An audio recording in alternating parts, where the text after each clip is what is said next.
ราะว่าที่ลงลำพูหวาไปกระดึกแน่แล้วทุกคนเลยเพราะว่าหิวตาอยู่ตานอนพญายจอยก็ลุกแต่เช้าพุ่นเล่าก็บ่ปลุกโอ้ยยังวะ เขามาแต่สหรัฐนะเขาหายไล่ปันได เมื่อยหลายไปเบิดคืนเมื่อวัน สุกรเขาบ่ได้จะกีบมันได้ใช่ดอกได้แล้วเป็นหลานนะก็ซื้อนี่อู้ทุกคนเลยไปคืนนี่ก็บ่ได้หยังเลยทุกคน เพราะว่าไปกับผ่านต่อมเพิ่นก็จนมอสิอยากแจ้งแล้วเนาะทุกคนเนาะเพราะว่าก็เมื่อยหลายเติบเนาะฮักก็ตื่นแต่นอนเด้นี่โอ้ยส่งตัวนึงตอนนี้ก็สิกินข้าวกินน้ำแล้วก็สิเมื่อแล้วจะหน่อยเนาะอันนี้หันยังทาผ่านต่อมเพิ่นนะทุกคนผ่านต่อมเพิ่นมาก็สิปั่นกินข้าวกินน้ำก็สิเมื่อเอาไปเทื่อละแสน2แสนเด้มาเนี่ยมันก็ให้เพราะว่าเฮาก็ไปหลายคืนแล้วนะ3คืนพุ่นนะทุกคนไปเบิดมื้อเบิดเว้นเนาะแต่มันบ่มานหยังเนาะทุกคนเนาะไปเที่ยวนี่ก็บ่สุกบ่มานแหละมีแต่ว่ารอรอบใหม่พุ่นแหละทุกคนจังเฮาสิเดินทางใหม่เพราะว่าเฮาก็ลงเมื่อก่อนก็ให้น้องแต่บาทผู้นึงบัดไปเพราะว่าเวียกทางบ้านเขาก็ยังหลายนะเวียกเนาะทุกคนเนาะถ้านายพันตอมเพิ่นมาก็จังสิว่ากันยิงนกก่อนทุกคนยิงนกก่อน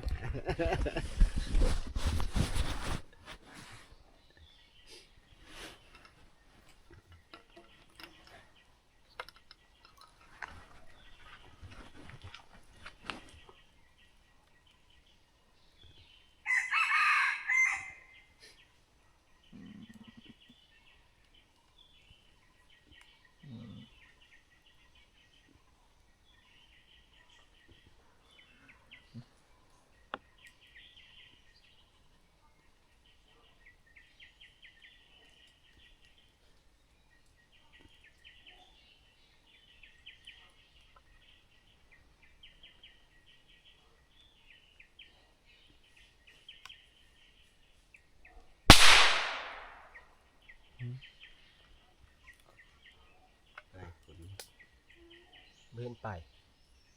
ยัง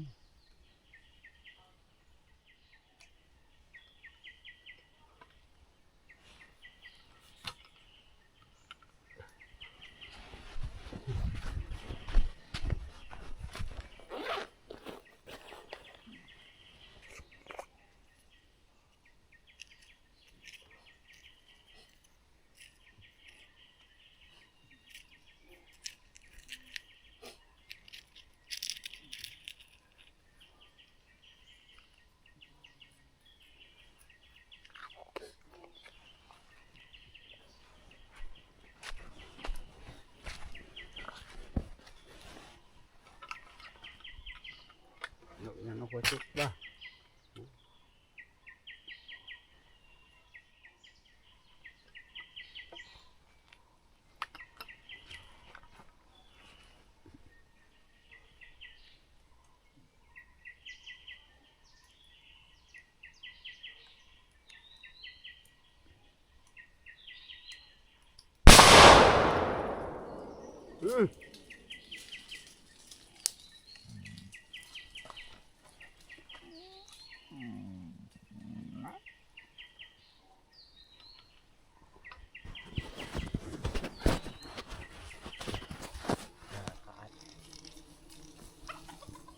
นี่ทุกคนพันตอมเพิ่นได้นก3โตนะทุกคนจะน้อยสิปิ้งนกก็กินแล้วก็สิเมื่อพันตอมก็มาเลยพุ่นพันตอมก็อยู่อู่พุ่น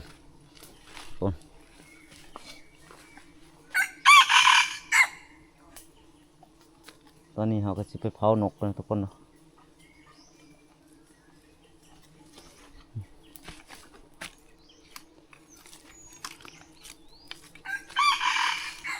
เอาไปยังจอยเผานก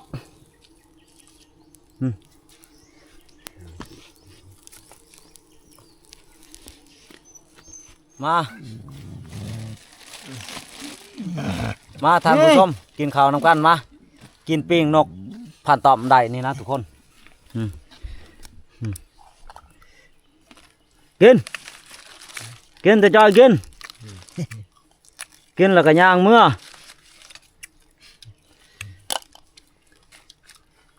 อืม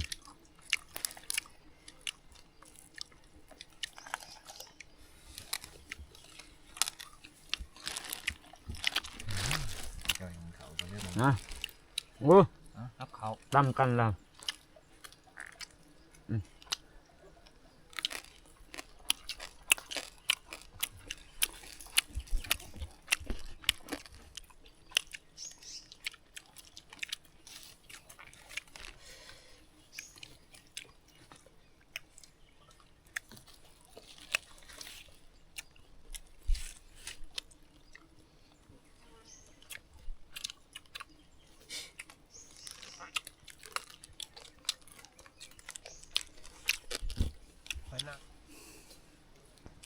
อ้าวทุกคน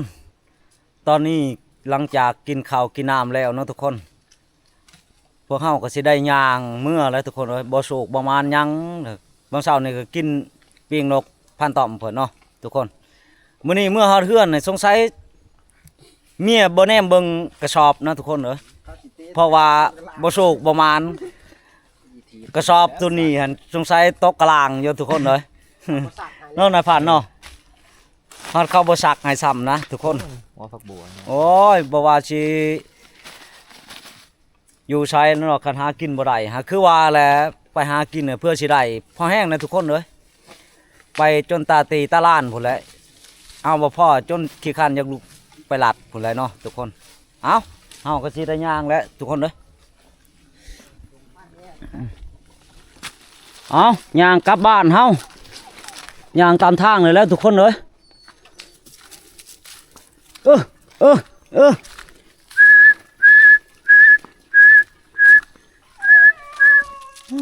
มากับบ่เห่าหยังทุกคนเอ้ยมากับย่างแต่ตามทาง มันก็เมื่อยแล้วนะทุกคนเพราะว่าเฮาไปมันก็3 คืนนอนนี่ก็บ่ได้อยู่เนาะแต่ว่ามันบ่มานนี่ทุกคนเอ้ยพอย่างเมื่อตามทางเลยแหละทุกคนเอ้ยจะเบิ่งมันดุดในทางรถนี่นี่โธ่ปานรถดุดเอาซื่อๆโพดนี่ล่ะ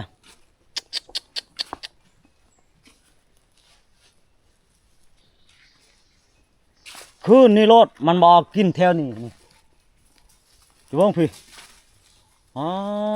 โธ่ทุกคนโพดตัวในผ่านเองก็ยังบ่ทันไปบ่ได้ไปในนี่ซ้ำนะทุกคนหมูดุดตอนนี้มอสิฮอดลังโพแล้วนะทุกคนเอ้ยเจ้าน้อยก็ฮอดแล้วทุกคนเพราะว่าเฮาก็ย่างไปเรื่อยๆนะทุกคนเนาะย่างไปเรื่อยๆ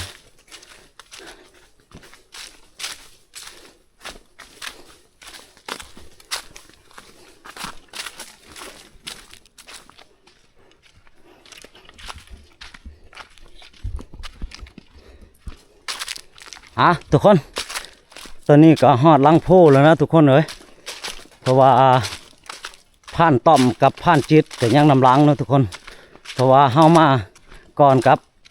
พญาจอยเนาะทุกคนเนาะเพราะว่าก็เมื่อยสมควรเลยทุกคนเลยทุกคนตอนนี้บ่มีเรื่องมีราวหยังดอกทุกคนเลยเพราะว่าทางเฮาเองกับบ่โชคบ่มานหยังเลยทุกคนเลยเพราะว่าฮอดลังโพแล้วก็ขอขอบมกขอบใจนำทานผู้ชมเนาะแต่ละบุคคลบ่ว่าอยู่ส่งใดเจใดพี่น้องปองปายอยู่สุมงสุบอนเนาะทุกคนผู้เบิ่งแล้วก็ผู้ชมเนาะทุกคนเนาะตอนนี้เฮาเองก็บ่มีหยังสิฝากเนาะทุกคนเพราะว่าช่องทาง Facebook ทางนายพรานเองก็บ่มีนะทุกคนเพราะว่าได้แต่ช่อง YouTube เนาะทุกคนเนาะถ้าบุคคลใดบุคคลหนึ่งเบิ่งช่องคนเดินป่าใน Facebook มันบ่แม่นนะทุกคนเอ้ยเพราะว่าเพจปลอมนะทุกคนเอา ตอนนี้ก็ขอมกขอบใจน้ำหลายๆน้ำทานผู้ชม FC พังไทยพังลาวเนาะทุกคนเนาะตอนนี้ก็บ่มีหยังเฮาเองก็สิได้ปิดคลิปเนาะขออำลาพาจากในฉากนี้เนาะถ้าพ่อกันในฉากหน้าเนาะทุกคนเนาะเอาตอนนี้ขอมกขอบใจหลายๆเอา